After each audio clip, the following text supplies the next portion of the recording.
Risky business एक बेहतरीन erotic comedy है। ये कहानी एक टीनेज बॉय जोएल गुडसन के शॉर्ट टर्म एडवेंचर की है। इस छोटे से एडवेंचर में उसके साथ जो कुछ भी होता है वो उसे जिंदगी की एक बड़ी सीख देती है। इसके बाद जोएल पहले से ज़्यादा कॉन्फिडेंट, नीडर और फ्री महसूस करता है। उसका नया व्यक्तित्व उसे एक ग्रेट बिजनेसमैन बनने में मदद करेगी।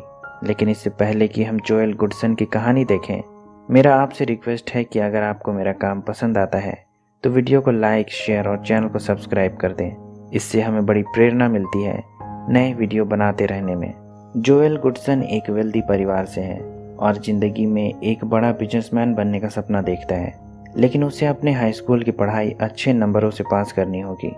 उस पर पढ़ाई और जवानी का ऐसा दबाव है कि रोमांटिक सपनों की एंडिंग भी स्कूल में फेल हो जाने और फ्यूचर बर्बाद हो जाने के डर से ख़त्म होती है। एक दिन वो अपने सपने के बारे में अपने दोस्तों को बतलाता है। ये सपने उसे बार बार आते हैं। सपने में वो हमेशा अपने घर जाने के बजाय पड़ोसी के घर चला जाता है। इस बार सपने में उसने देखा कि पड़ोसी के घर के बाथरूम में एक अनजान पर खूबसूरत लड़की नहा रही थी। तब वो उससे रोमांस करने बाथरूम में घुसा, पर सीधे स्कूल के क्लासरूम में पहुंच गया। यहाँ स्कूल के फाइनल बोर्ड एग्जाम चल रहे थे। वो परीक्षा में लेट पहुंचा था। उसके पहुंचते ही फाइनल परीक्षा खत्म हो गई। वो फेल हो गया और उसका फ्यूचर बर्बाद हो गया। जोएल पर उसके फ्यूचर का दबाव है, साथ ही साथ वो अब जवान भी हो रहा है। उसके मन में इस बात की चिंता है कि कहीं मस्ती करने के चक्कर में उसका भविष्य तो बर्बाद ना हो जाए। उसकी इस समस्या का इलाज उसके दोस्त माइल्स के पास है। वो उसे निडर और अपनी मर्जी का मालिक खुद बनने की सलाह देता है। वो कहता है कि फ्रीडम अपॉर्चुनिटी पैदा करती है और अपॉर्चुनिटी से फ्यूचर की दिशा तय होती है। माइल्स की बातें उसके दिमाग पर गहरा असर छोड़ती है। जोएल के पेरेंट्स कुछ दिनों के लिए छुट्टियों पर जा रहे हैं। उन्होंने पूरा घर अपने बेटे जोएल के भरोसे छोड़ दिया है। जाने से पहले वे उसे अपना और घर का ख्याल रखने के लिए कहते हैं। छुट्टियों में जाने से पहले उसके पिता ने प्रिंसटन यूनिवर्सिटी में एडमिशन इंटरव्यू के लिए उसका अपॉइंटमेंट फिक्स कर दिया था, जो उनके छुट्टियों से लौटने के ठीक एक दिन पहले होगा। उसके पेरेंट्स उसे उसके कुछ दिनों के खर्चे के लिए $150 देकर जाते हैं। इस शाम जोएल फ्रीडम का एहसास करता है, यानी जो उसकी मर्जी हो वो घर में कर सकता है। जोएल अपने पिता की विस्की निकालता है और पीकर डांस करता है। अगली सुबह वो फ्रेश होकर स्कूल चला जाता है और फ्यूचर इंटरप्राइज नाम के स्कूल वर्कशॉप में भाग लेता है, जो उसके स्कूल ग्रेड्स को बेहतर कर सकते हैं। उन्हें खुद से एक यूनिक प्रोडक्ट तैयार करना है और उसकी सेल्स रिपोर्ट स्कूल में पेश करनी है, जिसके आधार पर उनके फाइनल मार्क्स तय होंगे। जोएल के पास फिलहाल कोई प्रोडक्ट नहीं है जिसे वो बेच सके, पर उसे पूरा भरोसा है कि वो इसका कोई ना कोई जुगाड़ कर लेगा। स्कूल से लौटने के बाद जब जोएल अपने दोस्त बैरी के साथ फ्यूचर इंटरप्राइज वर्कशॉप के लिए प्रोडक्ट डिस्कस कर रहा होता है, यहाँ उसका एक दोस्त ग्लेन अपनी गर्लफ्रेंड को लेकर पहुँचता है।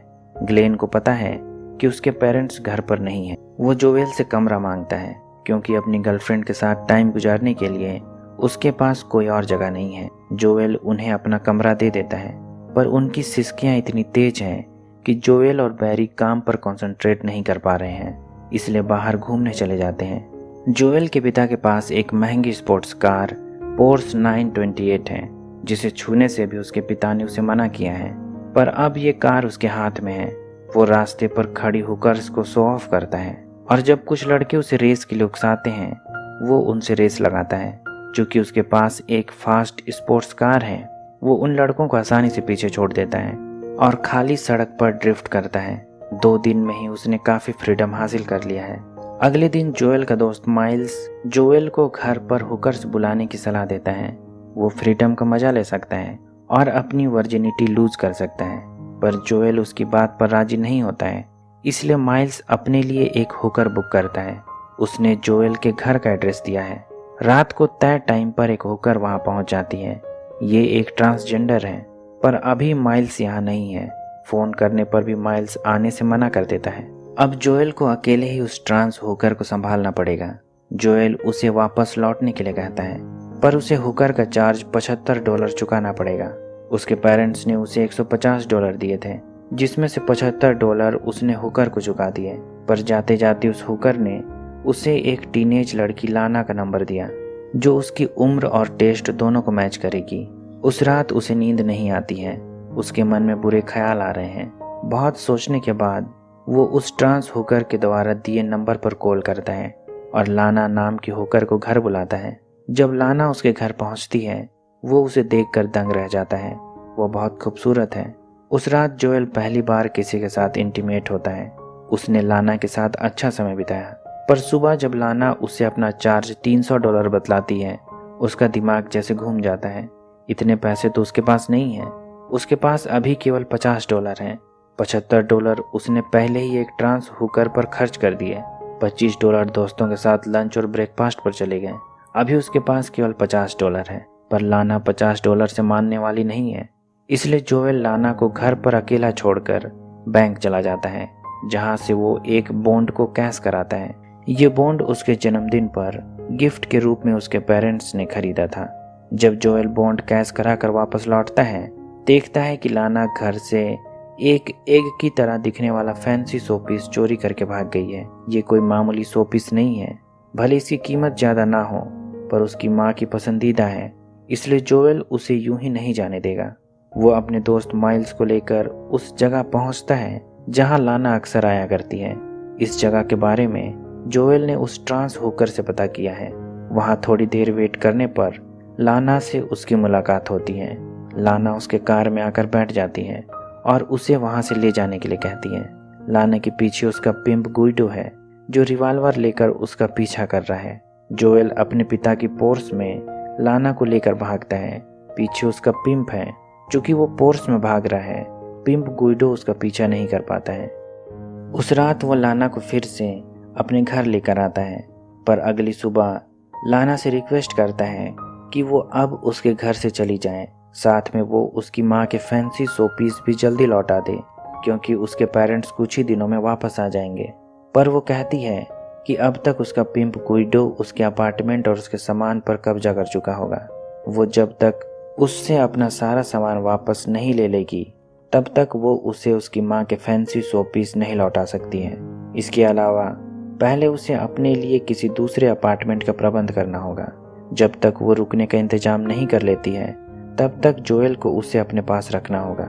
वो कहती है कि जब तक वो स्कूल से वापस आएगा, वो कुछ न कुछ इंतजाम कर लेगी। स्कूल जाने से पहले जोएल उसे वार्निंग देता हुआ जाता है कि अगर उसने घर से कुछ भी गायब किया तो वो सीधे पुलिस के पास जाएगा। इसके बाद जोएल स्कूल तो चला जाता है, पर उसका मन स्कूल पर नहीं लग रहा है। इधर लाना उसके घर के सभी सामानों की तफ्तीश करती है। उसके पिता की पोर्स 928 लेकर शहर में घूमती है। वो चाहे तो कार लेकर भाग सकती है, पर वो ऐसा नहीं करती है। अंदर ही अंदर वो जोएल से प्यार करने लगी है। जब बड़ी बेसब्री के बाद जोएल स्कूल से घर वापस लौटता है, देखता है कि घर पर लाना के साथ एक और लड़की है। इसका नाम विकी है। जब जोएल उसे घर से जाने के लिए रिक्वेस्ट करता है, तब विकी उसे घर का एक दिन का रेंट ऑफर करती है ताकि अपनी सर्विस यहाँ से अपने कस्टमर को दे सके, पर जोएल उन्हें वहाँ से भेज देता है। जब जोएल को लगता ही है कि उन लड़कियों से उसका पीछा छूट गया, वो फिर से भागती हुई वापस आती है, क्योंकि उनका पिंप गुइडो उनका पीछा करता हुआ यहाँ आ पहुँचा है। गुइडो अपनी बेस्ट लड़कियों को उससे छीनने के लिए जोएल को धमकी देता है। कोई भी दूसरा उन लड़कियों को उसके सिवाय ओन नहीं कर सकता है। गुइडो के चले जाने के बाद लाना और विकी एक और रात के लिए जोएल के घर में रुकती हैं। उस शाम लाना और विकी जोएल को मैरिजुआना ऑफर करती हैं और वे सभी जोएल के पिता की पोर्स में घूमने चले जाते हैं। साथ में जोएल अपने दोस्त बैरी को भी लेकर गया है। वे सभी काफी हाई हो चुके हैं और मिशिगन झील के किनारे बातें कर रहे हैं। इस दौरान जोएल लाना की फैमिली के बारे में उससे पूछता है। इसके बाद उन दोनों के बीच भावनात्मक नजदीकियां बढ़ने लगती हैं, पर अपनी फैमिली के बारे में बात करने पर लाना इमोशनल हो जाती है और वहां से चली जाती है। पर जाने से पहले कार से अपना बैग निकालती है। ऐसा करने पर कार के गियर से उसका हाथ टकराता है और गाड़ी न्यूट्रल में चली जाती है। लाना के जाने के बाद धीरे धीरे कार आगे बढ़ने लगती है, पर जब तक इस बात को जोएल नोटिस करता, काफी देर हो चुकी है। कार तेजी से झील की तरफ आगे बढ़ने लगी है। जोएल कार को रोकने की काफी कोशिश करता है, पर उसके पिता की महंगी स्पोर्ट्स कार सीधे मिशिगन झील में जा गिरती है। जब जोएल कार को झील से निकलवा कर सर्विस सेंटर लेकर जाता है, कार के रिपेयर का खर्च सुनकर उसका दिमाग खराब हो जाता है। वो इतने पैसों का जुगाड़ कैसे करेगा? ऊपर से स्कूल में भी फ्यूचर इंटरप्राइज के वर्कशॉप को टाइम पर कंप्लीट ना करने की वजह से उसके ग्रेड कटने वाले हैं। वो स्कूल मैनेजमेंट से बड़ी रिक्वेस्ट भी करता है, अपनी समस्या उन्हें बतलाता है, पर उसकी सारी बातों को दरकिनार कर दिया जाता है। उसे समझ में नहीं आ रहा है कि वो अब क्या करेगा। तब वो सीधे लाना के अपार्टमेंट पहुंचता है, जहां वो उसे सलाह देती है कि उसके पास पैसे कमाने का एक आइडिया है। उन्हें एक रात के लिए उसके घर को ब्रोथेल में बदलना होगा। लड़कियां वो लेकर आएगी और कस्टमर का इंतजाम जोएल खुद करेगा। जोएल को ये बात मंजूर है। वो अपने आसपास के सारे टीनेज दोस्तों और पहचान के लड़कों को अपनी हाउस पार्टी की जानकारी देता है, जहां ढेरों प्रोस्टिट्यूट्स आने वाली हैं। पर पार्टी ज्वाइन करने के लिए उन्हें कुछ पैसे भी देने पड़ेंगे। रात तक उसके घर के बाहर लड़कों का हुजूम लग चुका है और पार्टी शुरू हो चुकी है। पार्टी बिल्कुल उसकी उम्मीद के हिसाब से है। ढेरों लड़के अपने गुल्लक फोड़कर अपनी जवानी का पहला एक्सपीरियंस करने वहां पहुंचे हैं। पार्टी अपने शुमार पर है। इसी दौरान एक आदमी वहां पहुंचता है। इसका नाम मिस्टर बिल रदरफोर्ड है, जो जोएल का इंटरव्यू लेने वहां पहुंचा है। प्रिंसटन यूनिवर्सिटी में एडमिशन से पहले उसे इंटरव्यू देना होगा। इस इंटरव्यू में केवल मार्क्स का इवैल्यूएशन नहीं किया जाता है, ओवरऑल पर्सनालिटी और बिजनेस में अच्छा करने के पोटेंशियल को भी जांचा परखा जाता है। पार्टी के बीच एक कमरे में उसका इंटरव्यू चल रहा है। जोएल को जरा भी उम्मीद नहीं है कि उसका एडमिशन प्रिंसटन में हो पाएगा।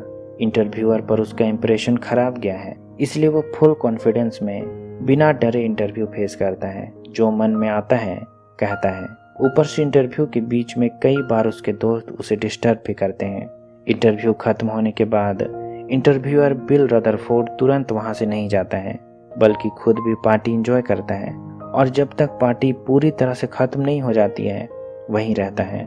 लाना के दोस्तों से उसे अच्छी सर्विस मिलती है। पार्टी खत्म होते होते उन्होंने अच्छा खासा पैसा बना लिया है। अगली मॉर्निंग लाना जोएल के साथ शिकागो ट्रेन में रोमांस करती है। ट्रेन में रोमांस करना उसका सपना था, जिसे उसने जोएल के साथ पूरा कर लिया। सुबह होने पर जोएल सर्विस सेंटर से अपने पिता की पोर्स 928 सर्विस कराकर चकाचक घर वापस लेकर आता है।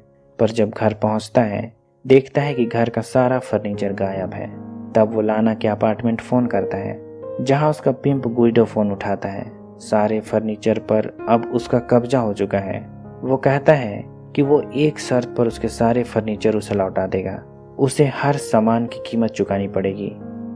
आज शाम 5 बजे जोएल के पेरेंट्स भी आने वाले हैं। इससे पहले उसे अपने घर को ठीक करना होगा। वो गुइडो को सारे फर्नीचर की कीमत चुकाने के लिए राजी हो जाता है। उसके पास अपने पिता की कार को सर्विस कराने के बाद जितने भी पैसे बचे थे, सारे पैसे अपने ही घर के फर्नीचर को दोबारा खरीदने में खर्च कर देता है। आखिर में उसे उसकी माँ की फैंसी शो पीस भी मिल जाती है, जो लाना ने उसके घर से चुराए थे। जोएल अपने दोस्तों के साथ मिलकर सारे फर्नीचर जल्दी जल्दी अपने सही जगह पर रख देता है, बिल्कुल जस के तस जैसा उसके पेरेंट्स छोड़ कर गए थे। उन्हें अंदाजा भी नहीं है कि उनके बेटे ने उनके पीठ पीछे क्या कांड किया है, पर अब सब अंडर कंट्रोल है। जब उसके पेरेंट्स घर पहुंचते हैं, उसकी माँ की नज़र सबसे पहले उसी फैंसी शोपीस पर जाती है।